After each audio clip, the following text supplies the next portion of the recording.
2024 का लोकसभा चुनाव समाप्त हो गया है और आगामी 4 जून को मतगणना भी होना है। और मतगणना में देखना यह होगा कि मतगणना के पश्चात किसके सर पर केंद्र का ताज रहेगा और किसके सर पर केंद्र का गाज गिरेगा, यह तो समय ही बताएगा। लेकिन हम अभी सीधे जुड़ रहे हैं राष्ट्रीय जनता दल के नेता जितेंद्र कुमार राजा के साथ और उनसे मुखातिब होते हुए उनसे जानने का प्रयास करेंगे कि अगली सरकार, केंद्र की अगली सरकार आप किसे बनाना चाहेंगे और प्रधानमंत्री के रूप में किसे देखना पसंद करेंगे। धन्यवाद आर पार के हमारे भाई सूरज जी को। 2024 का जो लोकसभा चुनाव आधा हो चुका है और आधा बाकी है। आधा में हम भी आगे हैं और आधा जो होगा उसमें भी हम आगे रहेंगे। 40 में 40 बिहार का सीट हम लेंगे, यूपी में 80 लेंगे और बंगाल में भी लेंगे जहाँ तक संभव है। बची गाज गिरने की बात। गाज तो नरेंद्र मोदी जी जो प्रधानमंत्री हैं, फेंकू प्रधानमंत्री हैं, सिर्फ बात बनाते हैं, करना कुछ नहीं है। उनका गाज गिरना तय है और सरकार बनेगी इंडिया की, इंडिया गठबंधन की, और उसके मुख्य रहेंगे जो अलाकमान ऊपर का जो है वो अपना तय करेंगे। जैसे राहुल गांधी हुए, तेजस्वी यादव हुए, अखिलेश यादव हुए, केजरीवाल जी हैं, ममता बनर्जी जी हैं, खड़गे साहब हैं। इन सब मिलके किसी एक को चुनेंगे और देश का प्रधानमंत्री 24 में बनेगा हम लोग का, और हम लोग बढ़िया से चलाएंगे देश। एक तरफ आप कह रहे हैं कि यूपी में 80 सीट लेंगे, बिहार में 40 सीट लेंगे, लेकिन बिहार में भी देखा जा रहा है और यूपी में भी देखा जा रहा है कि इंडिया गठबंधन का जो नेक टू नेक फाइट है वो कहीं न कहीं फिसलता नजर आ रहा है। क्या कहें? कहीं फिसलन नहीं है। ट्रेन जो चलती है, जैसे राजधानी चलती है गुवाहाटी से दिल्ली, तो बंगाल, बिहार और यूपी होके जाती है। और यही तीनों स्टेट जो है बहुमत सिद्ध करने में वहाँ उसी के बदौलत मोदी जी 10 वर्ष राज किए। इसी होके हम लोग का कुछ पहले का कुछ कमजोरी था जिसका वो फायदा उठाए, लेकिन इस बार 2024 में हम लोग एकदम तटस्थ हैं, एक नहीं चलने दे रहे हैं। अगर उनका चलता तो अभी देखते नमो नमो हर हर मोदी घर घर मोदी होते रहता। पटना के सड़क पर नहीं बोकते ही 3 घंटा, गुरुद्वारा में जाके खिचड़ी नहीं खिलाते, खीर नहीं बांटते।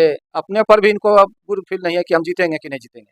200 पार भी होगा कि नहीं भी उनके समझ से बाहर है। प्रधानमंत्री और एनडीए एनडीए गठबंधन के जितने भी साथी हैं वो भी ऐसा कह रहे हैं कि 400 पार, 400 पार। तो जब बिहार यूपी में इंडिया गठबंधन का जब 40 का 40 और यूपी में 80 का 80 सीट आप दावा कर रहे हैं, तो क्या लगता है कि उनका 400 सीट पार का जो नारा है, क्या वो धाराशाही हो जाएगा? वो तो बाद में जब उनको 400 नहीं आएगा तो बोलेगा हम तो इसलिए बोले थे, जैसे जुमलाबाजी करते हैं, हम ये दे देंगे, मन से बोलते हैं चुनाव में, उसके बाद कहते हैं हम तो पहले इसलिए बोले थे आप लोग को भाषण में दे रहे, कुछ नहीं देना है इसमें। तो जुमलाबाजी है। 400 पार, 200 पार, 200 भी नहीं पार कर पाएंगे, हम आपको आश्वस्त करते हैं। ये जो खगड़िया है, खगड़िया में तो लोकसभा चुनाव संपन्न हो गया, लेकिन खगड़िया में एक तरफ एनडीए प्रत्याशी राजेश वर्मा, तो दूसरी तरफ आरजेडी राष्ट्रीय जनता दल के गठबंधन के साथी संजय कुमार जो सीपीएम के उम्मीदवार थे, उनके बीच कांटे की संघर्ष। किसे जनता इस बार ताज पहनाएगी? जनता तो क्या ताज पानेगा। वो 7 तारीख को आया था गंगा के उस पार, एक समय फिल्म चला था 80 के दशक में, नदिया के पार, आप लोग को याद होगा। वो तो 7 तारीख को चला गया भागलपुर, अब उसको खोजते रहिए। और हमारे जो गठबंधन के साथी हैं संजय कुमार, अभी भी ऑफिस में बैठे हुए हैं। कोई कष्ट जनता को होता है तो दौड़ के जाते हैं हॉस्पिटल, जैसे दुर्घटना हो गया उसमें दौड़ते हैं। वो तो अब चला गया, वो हरिओम हरिओम अपना जपते रहेगा भागलपुर में, उसका कहीं कोई उपाय नहीं। हम लोग 1-1.5 लाख वोट से जीत रहे हैं। अभी आपने कहा कि संजय जी यहीं पर हैं और वो बराबर आम जन की समस्या को लेकर के तटस्थ रहते हैं।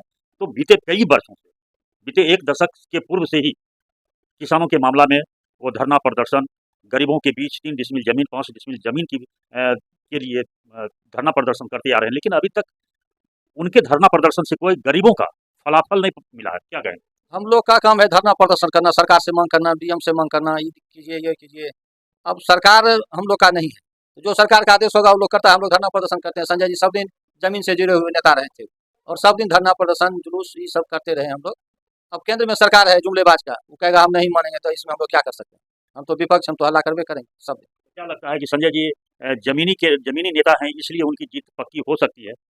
जमीन से जुड़े हुए हैं। इनके पिताजी भी 2000 में बहुत गरीब आदमी थे, उस समय हम लोग देखते थे, छोटे थे। 2000 में एमएलए हुआ करते थे इनके पिताजी, और ये भी संसद बनेंगे 2024 में। जमीन से जुड़े हुए नेता है। हेलीकॉप्टर से उड़ने वाले नहीं है हमारे नेता।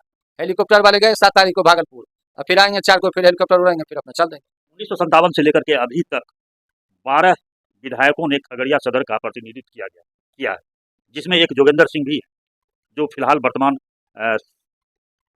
सांसद के रूप में वो प्रत्याशी रहे हैं।